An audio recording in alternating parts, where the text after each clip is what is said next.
Let us study the words of God together. Didn't Job say, life is nothing but a pilgrimage? He always reflected on his temporary life, asking, is there anyone who is sinning against God among my family? Did I live a life sinning against God or live an upright life? By thinking this every day, Job built an altar of thanks to God. Even though he almost forgot about God during his time of hardships and difficulties, God saw his sincere heart and gave him realizations.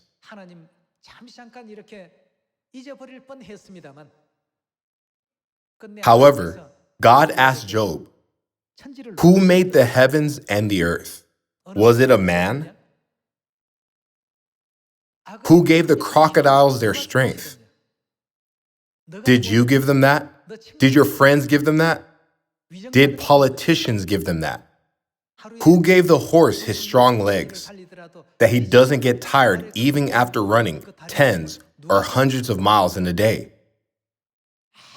No man ever did that. But who did it? God made everything this way. When Job thought about God, he came back to his senses, repented, and started to live according to God's will again.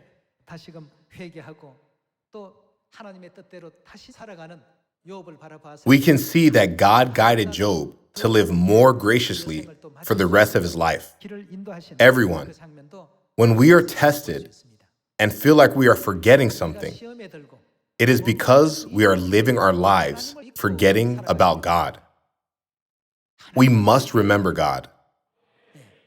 Since Joshua and Caleb always lived a life remembering God, no matter what the situations or circumstances were, they always said, this is what God promised and allowed us. Therefore, it will be fulfilled. By believing God's word, this will surely happen, they proceeded. God made them succeed by giving them more than their own ability. Let us never forget God's mighty power. Job, too, was able to pass his tests and came back to his senses by remembering God's mighty power. All the forefathers of faith were tested while they forgot God, but were able to be released from all their tests once they remembered God. If the 600,000 Israelite men tried to turn the Red Sea into dry ground by scooping out the water on their own, they could never dry the deep water of the Red Sea, even if they spent their whole lives trying. But wasn't it done immediately since God did it? After Joshua led Israel's army to surround the city of Jericho, did Joshua or Israel's army actually do anything besides circling around the city every day? They only obeyed God's word and did whatever they were told to do. Will it really work like this? We should make a plan. We have to recruit. Generally, these kinds of thoughts will be in someone's mind. We have to form the army like this to defeat the enemy. They thought about how to form the group. God did not request anything, but said to them, just march around the city.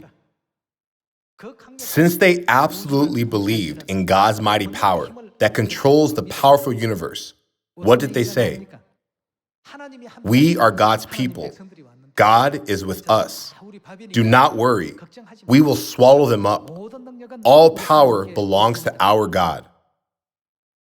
Let us look at Isaiah chapter 40, verse 15. Surely the nations are like a drop in a bucket. They are regarded as dust on the scales. He weighs the islands as though they were fine dust.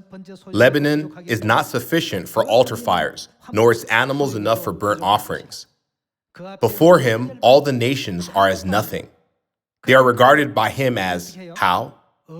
Worthless and less than nothing.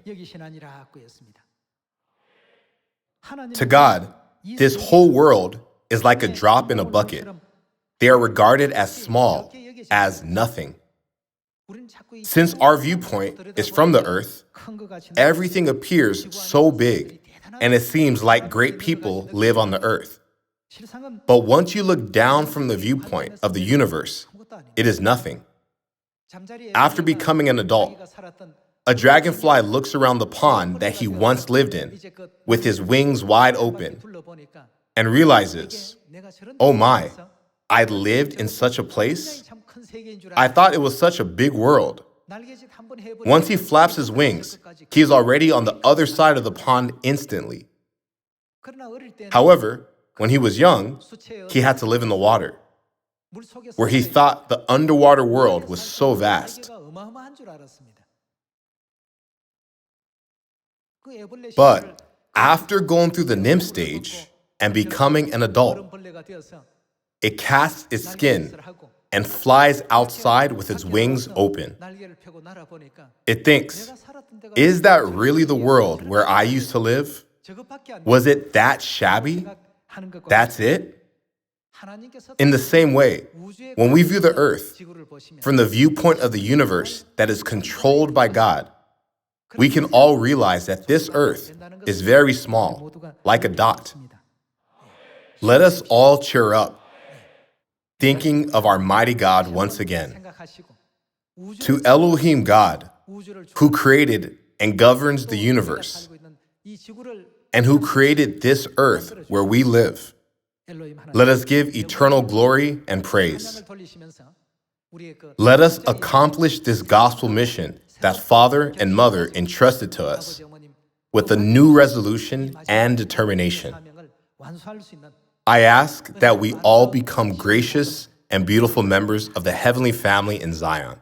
Thank you very much.